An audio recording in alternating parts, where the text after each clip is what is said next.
How we doing, everybody? Today we're going to be taking a quick look at the transfer case shifter for our 1996 F150. We're converting to full-wheel drive. Gonna just clean it up. We're also going to be adding a couple of grease fittings so that we can service it. Now, these shifters are notorious for getting frozen up and breaking, and the aftermarket reproductions are not that good. So, this one here is a nice OEM Ford one, and actually from Ford you can still get them, but they're a lot of money. So, like I said, we're going to be cleaning it up. It already works just fine, but we are going to add a couple of these little grease fittings to them so we can grease it. Now, I've already removed the dust boot from the end there, as well as the two O-rings. The O-rings go into these little grooves here on this shaft, or this pin here. So, I brought home my good drill bits and drill from work. We're going to add a grease fitting right there, and we're going to add one right in there too.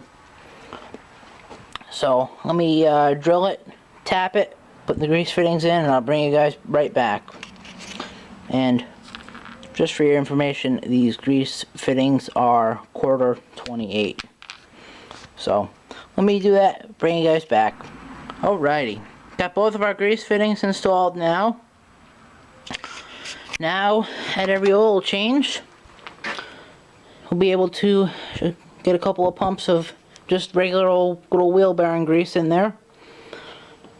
Ended up using a 13/64 drill bit for both of them, and then a quarter 28 tap.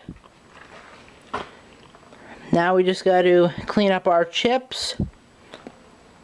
Just do that with some brake clean, run a rag through there. Get our pivot bolt put back in. And reinstall the assembly onto our bracket that goes onto our extension housing of our transmission. Got this actually from a dude out in California. Only paid like less than 10 bucks for it. That was just what shipping cost. And I actually found out that these brackets, they are transmission specific. I cleaned this one up. I hit it with a coat of Rust-Oleum Rusty Metal Primer, and then I did 3 light coats of Rust-Oleum Flat Black. So, we will get our shifter all cleaned up. I'll put it all back together, and I'll show you guys how we come out at the end. Alrighty, we got our transfer case shifter assembly fully bolted back together now. Now, I actually decided to make a couple of changes to the fittings. Instead of having a straight fitting at the top, I put a 90-degree fitting. And instead of that 90-degree fitting in the mode selector portion, I put a 45-degree fitting. I think that this work a little bit better, especially for the pivot bolt, because that's way up high. So, be able to get the grease gun in there a little bit easier. Now, I also found out, do not put too much grease into the mode selector portion. The reason is you will hydraulic lock the mode selector portion. You won't be able to push it up and down. Now, to fix that, all I did is I pulled the grease fitting back out and pumped it a few times, got all the excess grease out. So this will probably just get greased maybe once a year, but the pivot bolt, that'll get like a pump of grease every single oil change. And I'll show you how well it works now.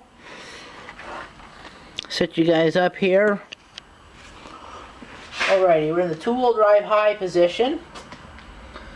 Gonna put her into 4 high. Gonna push down. That's the neutral position for the transfer case. and that is four-wheel drive low. Push her down, back into neutral for the transfer case. Now we're back into four-wheel drive high, two-wheel drive high. Looks like it works just perfectly fine. So we're ready to put this on our extension housing once we get our full drive transmission installed into the truck. Thanks for watching, and hope this helped anybody with a 92 to 96 F150 or Bronco, or 92 through 97 F250 F350 with a manual shift transfer case. Thanks for watching, guys.